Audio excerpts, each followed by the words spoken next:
Welcome back to the video. இப்போ ரீசெண்டாக நம்ம எஸ்கே பர்த்டே ஸ்பெஷலாக மதராசி படத்தோட டைட்டில் கிளிம்ஸ் ரிலீஸ் பண்ணியிருந்தாங்க. நம்ம சேனலில் கூட ரிவ்யூ ரியாக்ஷன் வீடியோஸ் பண்ணியிருந்தேன். கண்டிப்பாக எல்லாரும் பார்த்துருப்பீங்கன்னு நினைக்கிறேன். இப்போ என்ன விஷயம்னு பார்த்தீங்கன்னா, மதராசி படத்தை பார்த்தீங்கன்னா ரொம்ப இன்ட்ரெஸ்டிங்கான ஒரு விஷயம், ஒரு அப்டேட் வந்திருக்கு. டைரக்டர் முருகதாஸ் அவர்களே இந்த ஒரு விஷயத்த அவரோட ரீசெண்டான இன்டர்வியூவில் அவரே பார்த்தீங்கன்னா ஷேர் பண்ணிட்டாரு. ஓகே, ஃபர்ஸ்ட் என்ன விஷயங்கிறது நான் டைரக்டாக சொல்லிடுறேன். துப்பாக்கி படத்தில் ஸ்லீப்பர் செல்ஸ்னு ஒரு விஷயம், அதே மாதிரி கஜினி படத்தில் மெமரி லாஸ்னு ஒரு விஷயம். இந்த விஷயம் எல்லாமே பாத்தீங்கன்னா முருகதாஸ் அவர்கள் தான் புதுசா நமக்கு இன்ட்ரோடியூஸ் பண்ணாரு. சோ அந்த மாதிரி பாத்தீங்கன்னா ஒரு ஸ்பெஷலான ஒரு சர்ப்ரைஸான ஒரு எலிமெண்ட் பாத்தீங்கன்னா இந்த மதராசி படத்துக்குள்ள இருக்குன்னு நம்ம முருகதாஸ் அவர்கள் சொல்லியிருக்கிறார். அதாவது பாத்தீங்கன்னா ஒரு ட்விஸ்டிங்கான ஒரு விஷயம் இந்த மதராசி படத்துல இருக்குன்னு நம்ம முருகதாஸ் அவர்களே அபிஷியலா சொல்லிட்டாரு. அண்ட் இந்த படம் பாத்தீங்கன்னா நார்த் ரிலேட்டபிளான அந்த ஒரு படம்ங்கிறதையும் நம்ம முருகதாஸ் அவர்கள் இந்த ஒரு விஷயத்த சொல்லியிருக்கிறாரு. இப்போ நீங்க பாத்தீங்கன்னா ஒரு 10-12 வருஷம் முன்னாடி போய் பாத்தீங்கன்னா நம்ம தளபதியோட ஒரு டவுன்ஃபாலா இருந்துச்சு. அப்ப நம்ம முருகதாஸ் அவர்கள் தான் கை கொடுத்து நம்ம தளபதியை அப்படியே தூக்கி விட்டாரு.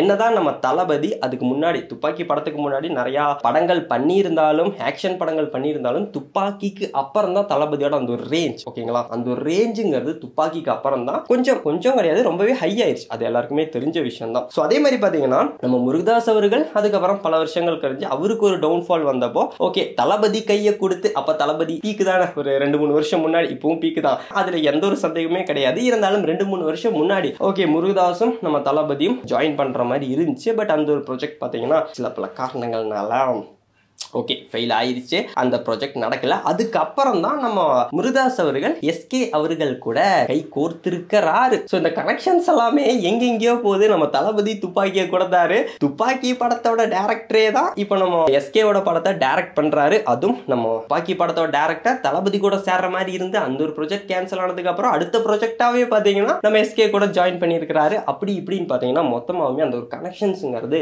பயங்கரமா போயிட்டு இருக்கு. நம்ம எப்படி பார்த்தாலும் பாத்தீங்கன்னா எல்லாமே பாசிட்டிவா கொஞ்சம் பயங்கரமாவே தான் போயிட்டு இருக்கு. அண்ட் இப்போ நம்ம முருகதாஸ் அவர்கள் இன்னொரு விஷயம் என்ன சொல்லியிருக்கிறாருன்னா, இந்த படத்துக்கு அப்புறம் சிவகார்த்திகேயன் ஒரு ஆக்ஷன் ஹீரோவா அவர் அடுத்த ஸ்டேஜுக்கு போயிருவாருங்கிறதையும் சொல்லியிருக்கிறாரு. ஸோ அவரே சொல்லியிருக்கிறாருன்னா கண்டிப்பா பாத்தீங்கன்னா சம்பவம் தான் நண்பா. எப்படி துப்பாக்கியிலிருந்து நம்ம தளபதி நெக்ஸ்ட் லெவலுக்கு போனாரோ அதே மாதிரி இப்ப பாத்தீங்கன்னா மதராசியிலிருந்து நம்ம எஸ்கேவும் நெக்ஸ்ட் லெவலுக்கு போக போறாரு. இப்ப என்னதான் துப்பாக்கிய தளபதி எஸ்கே கையில கொடுத்தாலும் அடுத்த தளபதி எஸ்கே ஆயிர முடியுமான்னு நிறைய பேர் கேள்விகள் கேட்டுக்கிட்டே தான் இருக்கிறாங்க. அப்படிலாம் ஆக முடியாது ஓகே, பட் அவருக்கு என்னதான் அமரன் ஒரு படம் கொடுத்தாலும் அது ஒரு பயோபிக்னு சொல்லியிருந்தாங்க. பட் என்னதான் இருந்தாலும் அமரன்ல எஸ்கே நடிக்காம ஏதாவது ஒரு சின்ன ஆக்டர்ஸ் எல்லாமே கீழே இருக்கிற ஆக்டர்ஸ் எல்லாமே நடிக்க வச்சிருந்தா அந்த படம் அந்த அளவுக்கு பேசப்பட்டிருக்குமான்னு கேட்டீங்கன்னா வாய்ப்புகள் கம்மி தான். பெரிய ஆக்டர்ஸ் நடிக்கும் போது தான் அதுக்கான அந்த ஒரு வேல்யூங்கிறது, ரொம்ப அதிகமான அந்த ஒரு வேல்யூங்கிறதும் இருக்கும். ஸோ எஸ்கே அவர்கள் அமரன் படத்திலேயே அவரோட ஒரு ஆக்ஷன் ஹீரோவா பயங்கரமா பண்ணிட்டார். பட் இருந்தாலும் பாத்தீங்கன்னா அவருக்கும் இன்னும் ஒரு 2 படம் கொடுத்தாருன்னா போதும், ஒத்துப்பாங்க, ஓகேங்களா. ஸோ அதுக்கான ஒரு படம் கண்டிப்பா மதராசியா இருக்கும்னு நம்ம நம்புவோம். ஸோ இதுதான் விஷயம். என் படத்தோட ஷூட்டிங் எல்லாம் பாத்தீங்கன்னா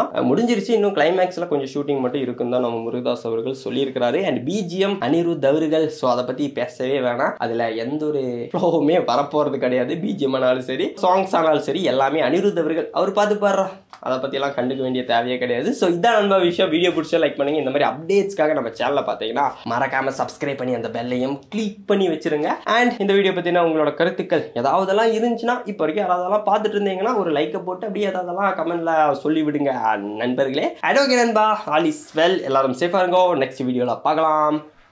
பாய்.